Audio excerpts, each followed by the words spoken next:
This is a Kubota SSV75, 74.3 horsepower. Let's do a walk around. It's a farm skid steer.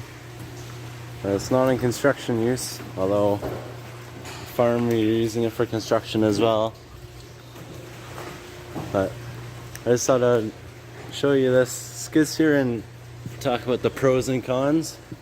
So the first con I see here is when you raise up the boom, then this back end pivots back, and then if you're doing a sharp turn, then you can see here there's already marks on here from it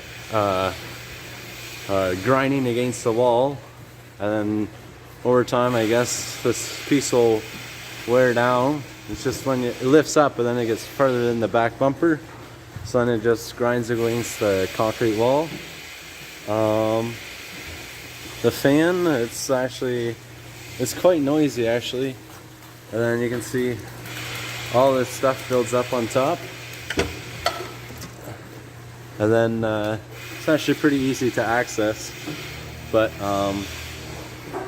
it all builds up on top. All the straw and stuff and dirt falls down, and then in your engine bay, I don't know if you can see that well, there we go, your engine bay, this gets really dirty inside there. There are skid plates on the bottom that you can remove, and then you can take all the dirt out, but it builds up pretty quick in there. Here you have your air filter, and that's pretty accessible. There's three clips to take it off. Here's your oil dipstick. It's easy to check. The battery's there. But the other thing is the gas tank's right at the back. So as you can see, someone already put a dent in the back there. So could puncture your plastic tank at the back here. Another thing is I find really interesting is they have a lock for your diesel tank, so you can't open it. So you can put a lock on there so no one can steal it, but then there's no lock for here, so anyone can just open up the back door and there's your diesel. So I found that pretty funny.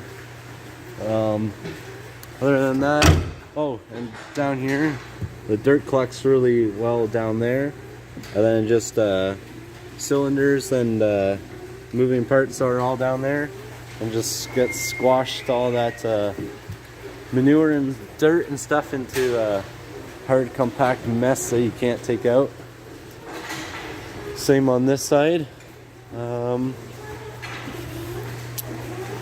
These handles, the gripping handles, they're all made of really thin steel, so they bend really easy. They're not really durable.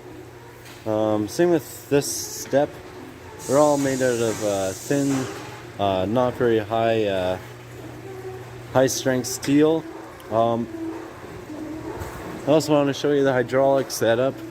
So they have the hydraulic setup just at the top here, but once you lift the hydraulics above the cab and you're in a low ceiling place, it's really easy to hit those hydraulic lines off, and that's what happened here. Someone hit the roof and it cracked right off and just bent this handle because it's all cheap steel.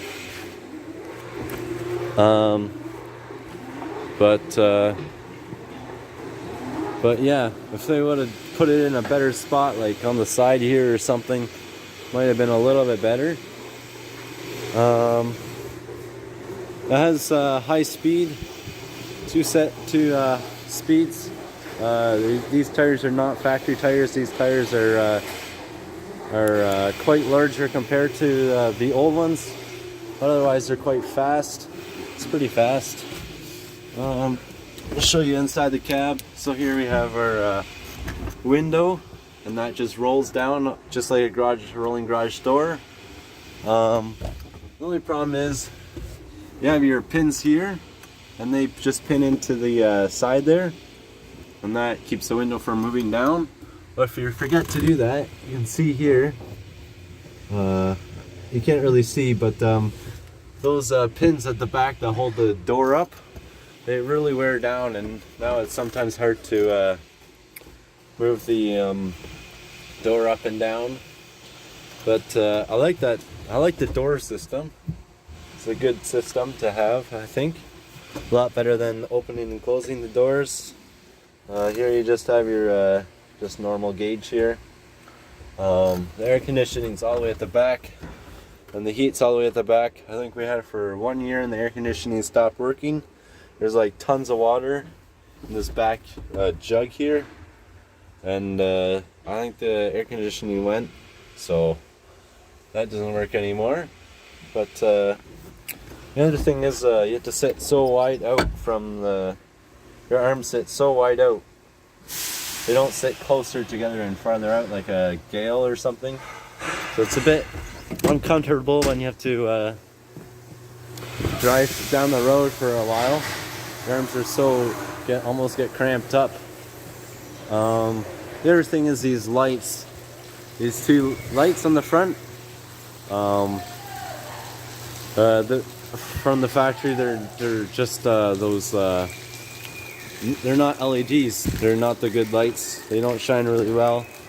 You can probably see maybe 5 meters ahead of you, but after that, it's not very bright.